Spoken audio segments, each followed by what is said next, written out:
आपने लगभग 2.5 साल निकाल दिए, आपने जनगणना नहीं कराई, क्योंकि अगर जनगणना हो जाती तो आज हम परिसीमन की स्टेज में होते और आरक्षण 2029 तक लागू हो जाता।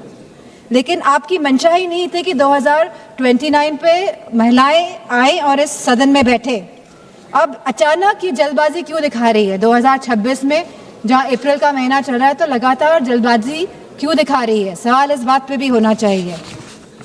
तो ये सरकार जल्दबाजी, जो हम समाजवादी पार्टी का मानना है, वह इसीलिए दिखा रही है क्योंकि ये जो डीलिमिटेशन है, जो ये पूरी एक्सरसाइज है, ये सरकार एक हथियार के रूप में प्रयोग करना चाहती है खुद को सशक्त करने के लिए। हमने देखा कि कल गोगो हमारे सांसद कांग्रेस के, उन्होंने कहा कि किस तरह आसाम में डीलिमिटेशन कमीशन का प्रयोग ना होकर किस तरह वहाँ पे चुनाव आयोग जाके परिसीमन कर रहा है और जिस तरह से पूरी प्रक्रिया को अंजाम दिया, और जो सेंसस यूज हुए उसमें वो 2011 के इस्तेमाल हुए। तो कहीं ना कहीं ये बहुत बड़ा प्रश्न चिन्ह उठाता है सरकार पे कि सरकार आखिरकार संविधान में संशोधन क्यों ला रही है, ये संविधान को क्यों बदलना चाहती है, ये क्यों चाहती है कि हमारा संविधान कमज़ोर हो और सरकार हमेशा सत्ता में बनी रहे।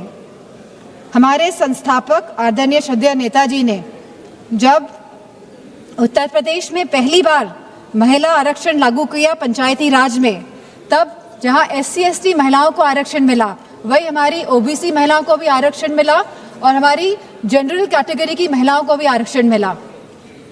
अब समाजवादी पार्टी चाहती है कि इस आरक्षण में हमारी अल्पसंख्यक महिलाओं को भी आरक्षण मिले। आप क्यों आधी आबादी में बंटवारा करना चाहते हैं? आप क्यों नहीं चाहते हैं कि महिलाएं आगे बढ़े, हर वर्ग की, हर समाज की, हर धर्म की महिलाएं आगे बढ़े?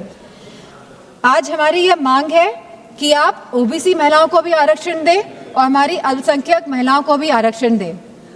अल्पसंख्यक महिलाओं से तो किसी तरह का द्वेष, किसी तरह की चिढ़ है सामने बैठे हुए लोगों को, लेकिन मुझे पूरा भरोसा है कि जो हमारे यूपी के सांसद हैं भारतीय जनता पार्टी के, वो OBC महिलाओं के लिए मना नहीं करेंगे। तो वाकई में अगर आपको संशोधन लाना था, अगर आपको कॉन्स्टिट्यूशनल अमेंडमेंट करना था, तो आप इस बात का अमेंडमेंट करते कि आप OBC महिलाओं को आरक्षण देने का काम करेंगे। आज जब आप अल्पमत में दिखाई दे रहे हैं, क्योंकि आप जानते हैं कि आपका जो वोट है वो खिसकता जा रहा है कहीं ना कहीं, तो आप इस तरह का भ्रम फैलाने के लिए ये संशोधन बिल लेकर आए हैं, क्योंकि आपका केवल एक ही लक्ष्य है कि जो डेटा, जो कास्ट सेंसस का डेटा, जो जातिगत जनगणना का जो डेटा आएगा, जिससे सबकी भागीदारी सुनिश्चित होगी, निश्चित होगी, आप इससे भागना चाह रहे हैं और आप डीलिमिटेशन की प्रक्रिया से इसीलिए सेंसस को हटाना चाहते हैं, या 20 या 25 साल के सेंसस का आप प्रयोग करना चाहते हैं। हमारे यशस्वी प्रधानमंत्री श्री नरेंद्र मोदी जी ने पूरे विश्व को बता दिया है कि विमेन डेवलपमेंट और विमेन लेड डेवलपमेंट का क्या अंतर होता है।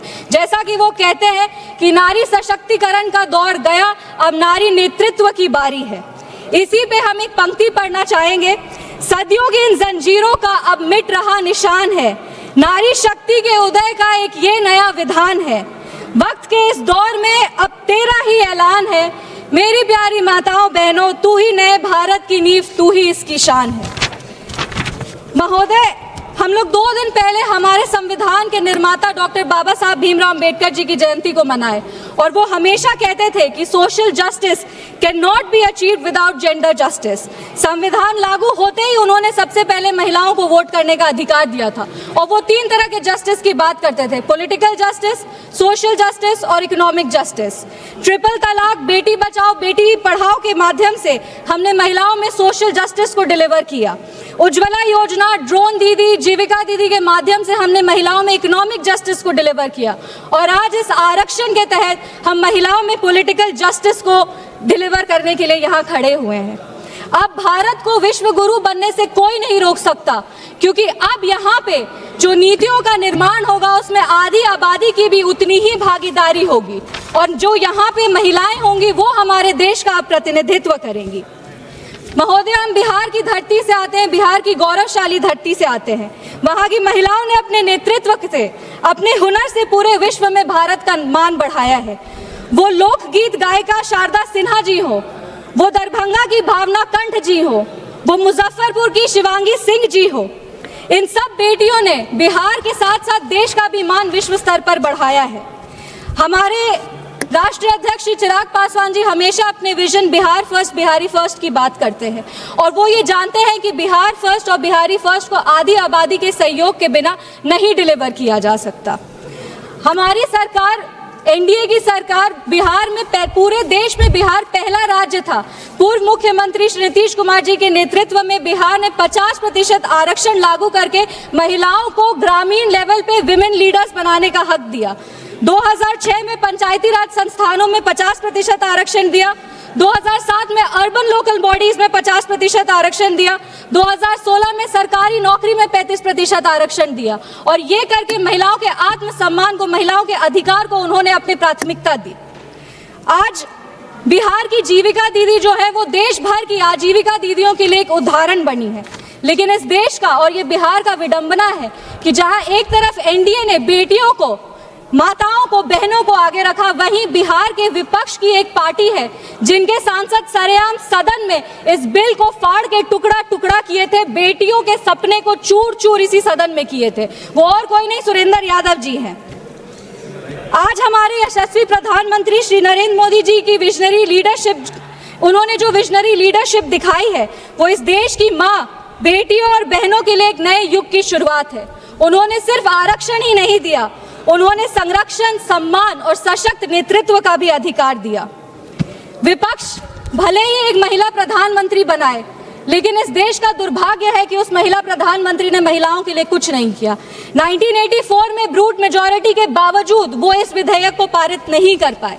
2010 में राज्यसभा से पास होने के बाद लोकसभा में भी विपक्ष के साथ होने के बावजूद वो इस बिल को पारित नहीं कर पाए और ये सिर्फ और सिर्फ इसीलिए हुआ क्योंकि इनका पॉलिटिकल विल तब भी नहीं था इसको पारित करने का और इनका पॉलिटिकल विल आज भी नहीं है इसको पारित करने का। हम सरकार के प्रति आभार व्यक्त करते हैं कि महिला आरक्षण के साथ साथ वो जो ये परिसीमन पर स्पष्ट और पारदर्शी तरीके से जो कानून ला रहे हैं वो आने वाले समय में देश के लिए गुड गवर्नेंस का एक उदाहरण बनेगा। परिसीमन का असली उद्देश्य है गुड गवर्नेंस, अकाउंटेबिलिटी और ट्रांसपेरेंसी। हमारे लिए वर्तमान की ये चुनौती है कि लगभग हमारे लोकसभा क्षेत्र में 20 से 25 लाख वोटर होते हैं और उनका प्रतिनिधित्व करना एक सांसद के लिए मुश्किल होता है। परिसीमन के बाद लोकसभा की सीटें लगभग 800 से ज्यादा हो जाएंगी। छोटे और बेहतर क्षेत्र तैयार होंगे जिनका प्रतिनिधित्व करना आसान होगा, अधिक प्रभावी प्रशासन होगा और प्रशासनिक तौर से भी एडमिनिस्ट्रेशन जो है वो बेटर होगा। रिसोर्स एलोकेशन जो है वो और बेहतर हो जाएगा और सांसद का जो एक्सेसिबिलिटी है वो भी बढ़ जाएगा। सांसद जनता के प्रति जा करके उनकी बातों को भी समझ सकते हैं और उनके आवाज को और प्रखरता से रख सकते हैं। योजनाओं का जो लाभ है वो अंतिम व्यक्ति तक पहुंचेगा और तेज गति से पहुंचेगा। डीलिमिटेशन एक बहाना है। सच बात तो यह है कि डीलिमिटेशन की आड़ में विपक्ष महिला सशक्तिकरण को रोकने का प्रयास कर रही है, महिला आरक्षण को रोकने का प्रयास कर रही है।